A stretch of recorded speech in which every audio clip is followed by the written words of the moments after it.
I was learning how to write a blog post yesterday, and I figured writing a blog post, there are a lot of things that you should actually consider to get a successful, or in order to write a successful blog post.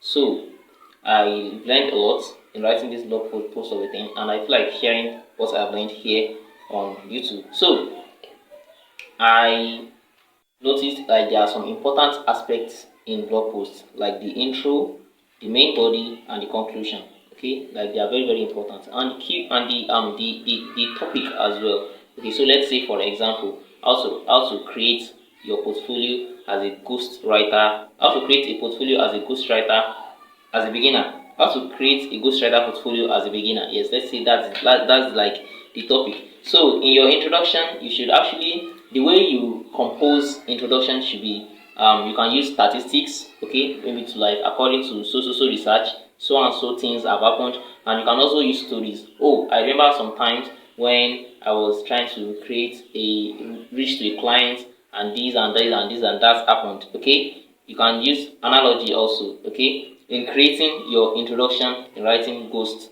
in writing a blog post. So in your introduction also, you have to write it yourself. Okay, you can't copy someone else's introduction. Okay, you have to be able to like create your own introduction for yourself, and the more you write, the better it gets. Okay, to be sincere, I've only written like maybe like two or three blog, like two or three articles. I'm not like it's not published. You understand? So I'm not yet like I have not really gathered any experience to that extent.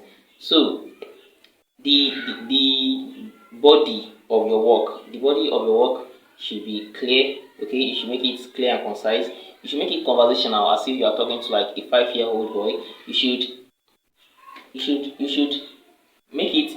You should type as if the way you are talking, like I am talking like this. You just type it like that. Okay, avoid fluffy words. Fluffy words like as in words that are not actually necessary in a phrase or in a sentence. Those are fluffy words. Okay, remove them.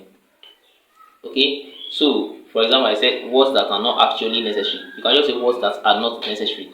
You understand? So remove fluffy words, and then in your main body, yeah, be clear, be concise. Okay, you want to use yes, you want your work to like be well formatted. You understand? Okay, you want to use maybe like Times New Roman. The font size to be like maybe 12. Okay, and then the font should be Times New Roman. Then the size should be like maybe 12, and then you want to like bold some points, some aspects. You want to put bullets in some aspects, and also in your conclusion, you have to be able to write your conclusion for yourself. Okay, so as a ghostwriter, you should be able to write your introduction for yourself and your conclusion for yourself. Okay, and for the main body and the other information you need to gather, like to create your own blog post, you need to like make research on Google. You need to like make research on maybe Reddit. You understand? Okay, to be sincere, the structure of all those things, okay, it is actually relating to writing a copy, like a sales page a or a an email sales letter. All those things, their structures are actually similar, but they might not be the same, but they're actually very similar. And at the same time, you have to do keyword research. Okay, in creating your topic, you have to do keyword research. Okay, where you do keyword research, you can use like RF, you can use Uber Suggest. Okay, you can use keyword shitter. Yes, all those things like they help you to create an intriguing headline, because it is from that your headline that people are going to see and they are going to click. Okay, you have to make your headline so intriguing. Okay, so the headline is also very important in writing a blog.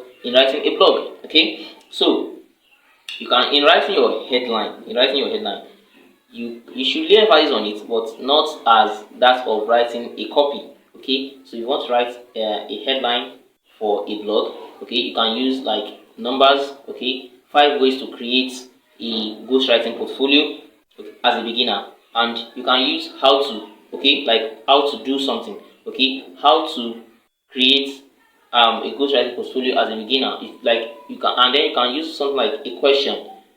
I don't really know the concept of how they are going to like use a question yet, but I am still learning, and it is very interesting to learn all those things. So yeah, that's about the headline. Then you in the last section of your blog, you put frequently asked questions, you put the contact info, you put what else? Mm,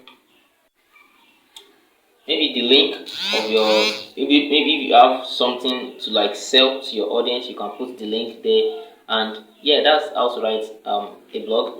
But to be sincere, I'm not really an expert yet. I'm still training. Like I'm in complete newbie in writing blog. So yeah, to be sincere, I can't believe I like later like all these like be into this writing of a thing. I don't like writing. I don't like reading. I don't like all those things, and they are now coming in handy. I want to do more. I want to read more. I just want to like go in depth of all those things. So I'll just keep you guys more updated on my journey as a freelance copywriter and ghostwriter.